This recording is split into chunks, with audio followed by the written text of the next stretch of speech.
तपाईँलाई सहयोगको आवश्यकता छ त?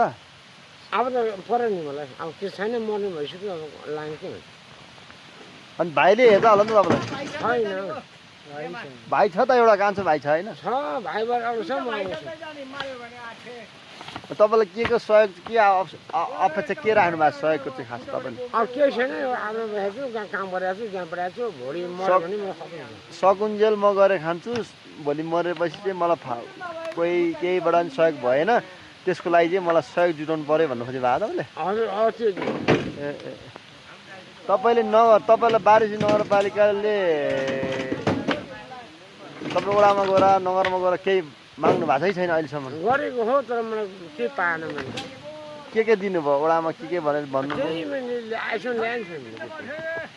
वडाले के भन्नुभएको छ, नगरपालिकाले केही भन्नुभएको छ तपाईँ? गरेँ, तर मैले वासै गरेन मलाई कहिले पनि। के गर्नु अब नगरपालिकाले वडाले के गर्दैछ, के गर्दै हुन्छ जस्तो लाग्छ तपाईँलाई? मलाई के गर्नु नि, भविष्य लाग्छ बास बढी बाटो मात्रै हेरेँ मैले। अब अहिले त सकुन्जेल त तपाईँले धुवाखानीमा काम गरेर खान सक्नुहुन्छ आइसम्म नि।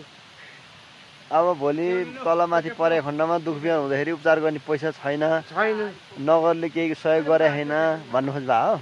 हजुर त्यो चाहिँ वडामा जानु, वडामा गएर एकचोटि सल्लाह गर्नु नि त नि। मैले गरिसकेँ नि, गर्दैन, हाम्रो गाविसमा वासै गर्दैन। के भन्छ गाविसले? अब भोलि त भएको सम्मति यस्तो भने हरिबारी खाएर त म छैन, म खाइयो। वडामा जाँदाखेरि केही भन्नुभएको छ अहिलेसम्म? गएँ जिल्लामा नै काट्यो, न सुमारी भने त्यो नि पाएन मैले। जिल्लामा के भन्नुभयो त? आइसम्म छैन, नपाने मैले हालेँ, कागज हालेँ, आइसम्म पास भएन। नगरपालिकाले के भनेर कागज हाल्नु भएको? खै के हो, अब उनीहरूको के कसो हो थाहा छैन। केही भनेर कागज हाल्नु भएको थियो त तपाईँले? कागज हालेको थिएँ मैले, आइसम्म देखाएँ होइन। त्यही त, नगरपालिकामा त हाल्नुभयो भन्नुभयो, तपाईँले नगरपालिकामा के लेखेर चाहिँ हाल्नु भएको थियो कागज?